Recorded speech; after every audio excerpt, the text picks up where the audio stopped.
আমি শুরুতে না একটু জানতে চাইব যে বিষয়টা আসলে কি বলতে এই যে ফিচ রেটিংস আমাদের ঋণ মান কমালো নাকি বাড়ালো, এই বিষয়টা আমাদের জন্য কেন গুরুত্বপূর্ণ? এটা আমাদের জন্য গুরুত্বপূর্ণ কারণ এটা পুরো দেশের একটা ঋণ মান ঠিক করেছে ফিচ হলো একটা মার্কিন প্রতিষ্ঠান। এদের মূল একটা কাজ হলো যে ঋণ মান তারা নির্ণয় করে, তারা নির্ধারণ করে। এটা একটা দেশেরও হতে পারে, কোম্পানি হতে পারে।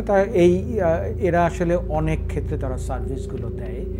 ফিচ হলো পৃথিবীর সেরা তিনটা বিগ থ্রি নামে এগুলো পরিচিত, তার একটা। বাকিটা হলো মুডিজ এবং S&P। সো ফিচের এটা খুব মানে শুধু ফিচ নেই, তিনটারই আসলে খুব গুরুত্ব আছে। যখনই এরা কোনো ক্রেডিট রেটিং দেয়, ঋণ মান ঠিক করে দেয়, সেটা আসলে সারা বিশ্বে সবাই এটা দেখে। বিশেষ করে যারা ঋণ দেয়, লেন্ডার যারা, তারা দেখে যে ফিচ অথবা মুডিজ অথবা S&P কী ধরনের রেটিংস আসলে দিল।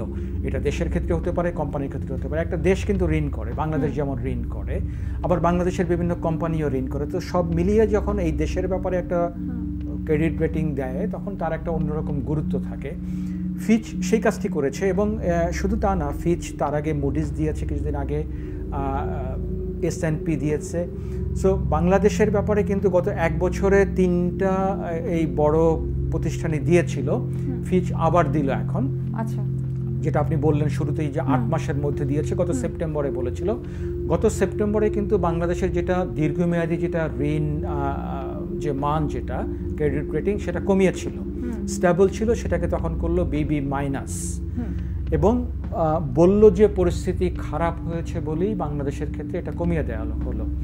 8 মাসের মাথায় এসে আবার ফিচ একই কাজ করলো। তারা বললো যে না, ইভেন BB মাইনাস যেটা তারা করেছিল সেটাও বাংলাদেশের জন্যে এখন এটা আর খাটছে না।